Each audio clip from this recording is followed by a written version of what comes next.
আসসালামু আলাইকুম রহমতুল্লাহ। আজকে আপনাদের সামনে উপস্থিত হয়েছি একটা বাউল গানের বিষয়ে কথা বলার জন্য। সেটি হলো, আপনারা অনেকেই শুনে থাকবেন, সময় গেলে সাধন হবে না। এই গানটি সম্পর্কে কিছু কথা বলবো। আমরা অনেকেই মনে করে থাকি এই গানগুলো আধ্যাত্মিক গান। আদৌ এই গানগুলো কি আধ্যাত্মিক কোনো গান কিনা সেটাও আমরা জানবো। আগে সম্পূর্ণ ভিডিওটা দেখুন, তারপরে আপনার নিজের মন্তব্য আপনি ব্যক্ত করুন। আরেকটা গান আছে খুব জনপ্রিয়, আফসোসের বিষয়, বাংলাদেশের ক্লাস 9-এর শিক্ষার্থীদেরকে পড়ানো হয়, সিলেবাসের অন্তর্ভুক্ত। এই গানটা আমরা অনেকেই জানি এবং বলি নিজেরা। সেটা কি? সময় গেলে সাধন হবে না। এই গানটা জানেন আপনারা? শুনছেন এই গানটা? সময় গেলে সাধন হবে না। এই গানটার অর্থ ব্যাখ্যা এত নোংরা, এত নিকৃষ্ট, বিশ্বাস করেন যদি সেটা বলতে যাই তো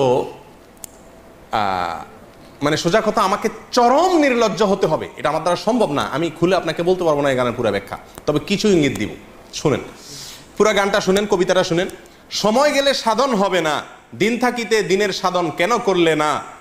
জানো না মন খালে বিলে মিন থাকে না জল শুকালে, কি হয় তারে বাদল দিলে শুকনা নদীর মোহনা? অসময়ে কৃষি করে মিশামিশি খেটে মরে, গাছ যদি হয় বীজের জোরে তবুও ফল তো ধরে না। এই গানের খোলাসা কথা আমি আপনাদেরকে বলি।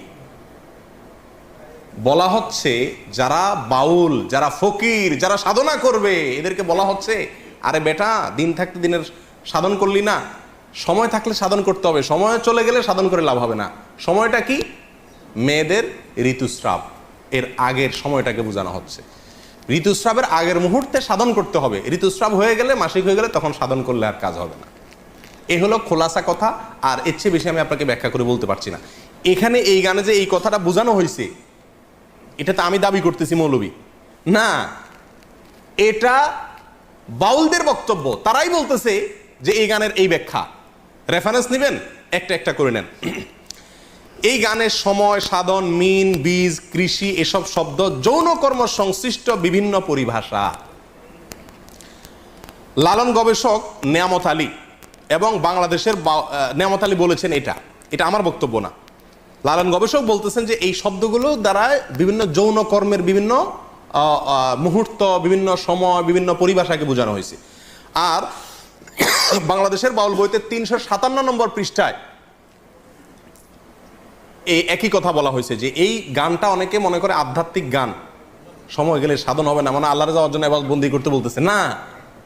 এখানে সেক্স করতে বলতেছে, যৌনচার করতে বলা হচ্ছে, জেনা করতে বলা হচ্ছে, এবং তার সময় বলা হচ্ছে, কখন করতে হবে কখন করা যাবে না। আর এটাই খুব পরম, এটা ক্লাস 9-এ বাচ্চাদেরকে পড়ানো হয় আমাদের দেশে।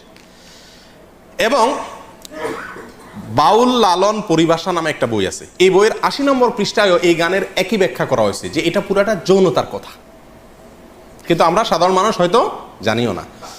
এদের হাজার হাজার যে গানগুলো আছে, এই গানগুলো সম্পর্কে আগেও আপনাদেরকে কিছুটা ধারণা দিয়েছি, এখনো বলছি, যে এই গানগুলোর সবগুলাই হলো যৌনতা নির্ভর, এবং যৌনতার বিভিন্ন কৌশল, কলা কৌশল, বিভিন্ন পদ্ধতি, সময়, ক্ষণ ইত্যাদি, এগুলো সবই সমস্ত গানে বাতানো আছে।